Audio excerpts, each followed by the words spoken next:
Malleus sends all of Sage's island to sleep in Book 7 so that they might enjoy unending happiness, and for Azul this seems to manifest as a dream world where he does not have a past that he wishes to erase.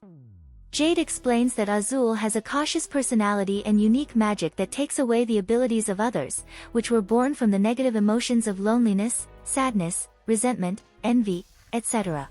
As bad experiences never happen in Malleus's dream worlds, Azul is now the popular captain of an undersea sports team. Idia explains that Azul has a strong imagination, and has recreated his environment to cover up any inconsistencies that conflict with reality. Azul invites the group to a victory party to be hosted at his mother's restaurant, where he insists that the non-mermaid visitors all wear anemones on their heads as a required attire for undersea parties. Unseen mermaids encourage them to dance center stage, and when they fall all over each other everyone begins to laugh. It is revealed that Azul had set the group up to humiliate them, including lying to them about the anemones. Azul then dismisses everyone except Jade and Floyd, saying that the remainder of the party is for mermaids only, and he expects the twins to stay under the sea and play Coral Rush for his team.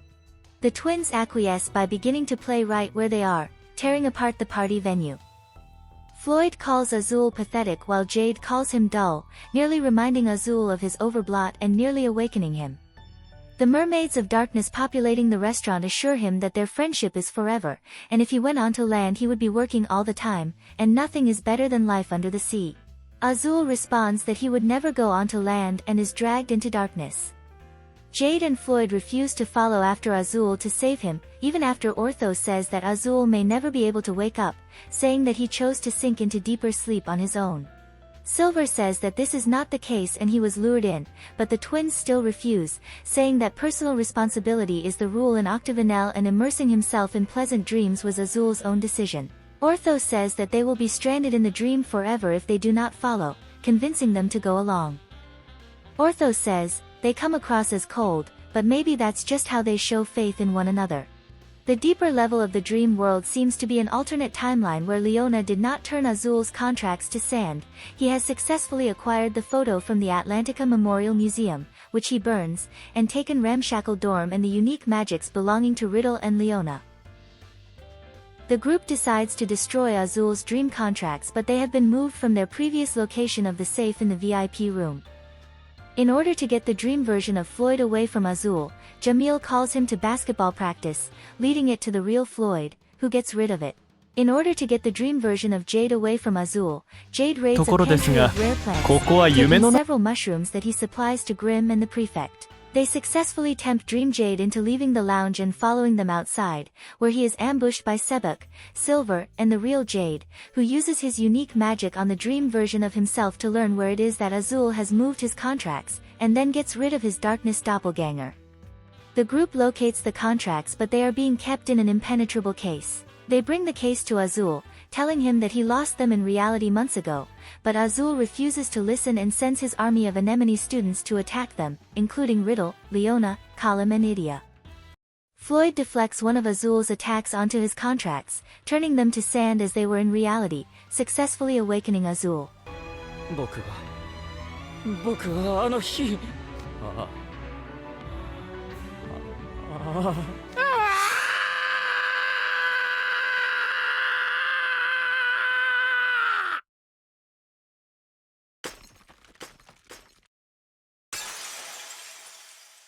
The dream begins to collapse and Jade and Floyd this time try to save Azul, but Silver tells them they need to let him go, as there is no telling what may happen to them if they remain, but Azul will be able to return on his own, as it is his dream.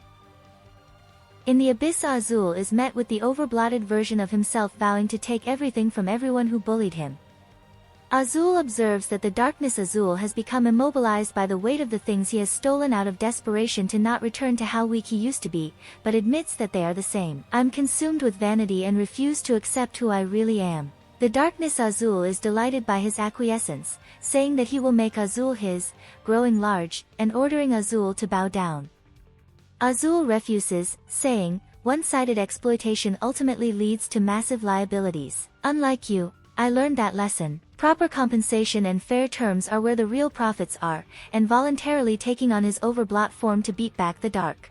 Azul declares that he will keep granting wishes, but his own, and not anyone else's. He returns to his previous dream, which has reset at the point of his post-game victory party, but now he is awake. He distributes golden contracts for the mermaids of darkness to sign, with the fine print of, "I unconditionally surrender all my power to Azul and become his personal valet." Azul says, "All of you can be flowers decorating my garden," and comments on how pathetic they look clinging to coral.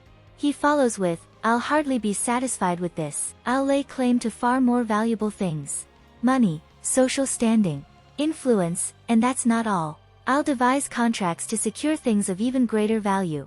And the one to set their price will be none other than me."